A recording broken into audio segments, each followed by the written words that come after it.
A frequently asked question is, am I going to bruise, swell, discomfort during the treatment? So all my techniques have been optimized to minimize bruising, swelling, discomfort. Of course, they have been optimized for maximum performance on the specific target that we established though. For instance, when it comes to bruising, of course, we had to avoid any blood thinners about 10 to 14 days prior. And just to remind people that blood thinners involve not just aspirin though, but any of the non-aspirin, ibuprofen, Motrin, Advil, Aleve, all the painkillers except Tylenol though. But we also have other blood thinners which are like very commonly used, like turmeric, ginseng, garlic, ginkgo biloba, St. John's wort, vitamin E. All of those would increase bruising. But truth being said, most people are taking some form of a blood thinner, one way or the other one, through supplements or through pain control. But we do optimize our techniques to decrease bruising, swelling, and discomfort. And so how do we do that? First of all, when I inject, I always laser map the area for blood flow. We have a little laser and we can see blood flow, so we can avoid those blood vessels.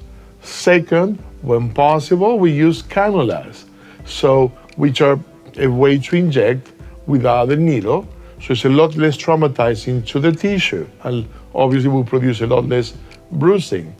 Third, when possible, we use the smallest possible needle that we can push the product through, and that has a lot of advantages though. So most of my injections are with the tiny 32 gauge needle. Why? Smaller the needle, the less trauma, less discomfort, plus usually we cannot inject very quickly, so we have to inject slowly, which makes us have more control in the injection, as well as slower injections are less uncomfortable. So with those techniques, we definitely decrease. Now, pain, of course, we decrease pain by doing a few things. When necessary, we use numbing creams. When necessary, we use nerve blocks, but most of our injections are done under vibration. Vibration in association with injection usually makes the injection almost not perceptible though. So that makes it a lot easier to inject, so we are not concerned about discomfort. All those options are given to the patient and we choose what works best for the time.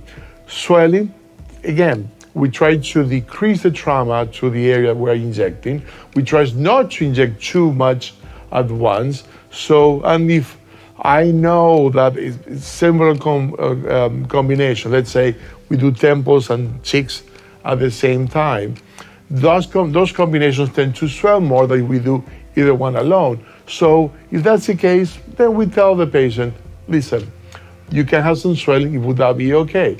Otherwise, a product that will produce the least amount of swelling, the amount that produces the least amount of swelling, as well as the combination that produces the least amount of swelling.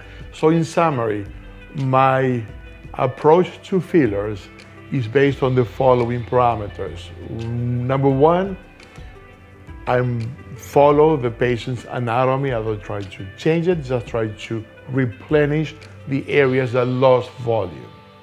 Number two, we select the best filler that will perform the best results for the specific area.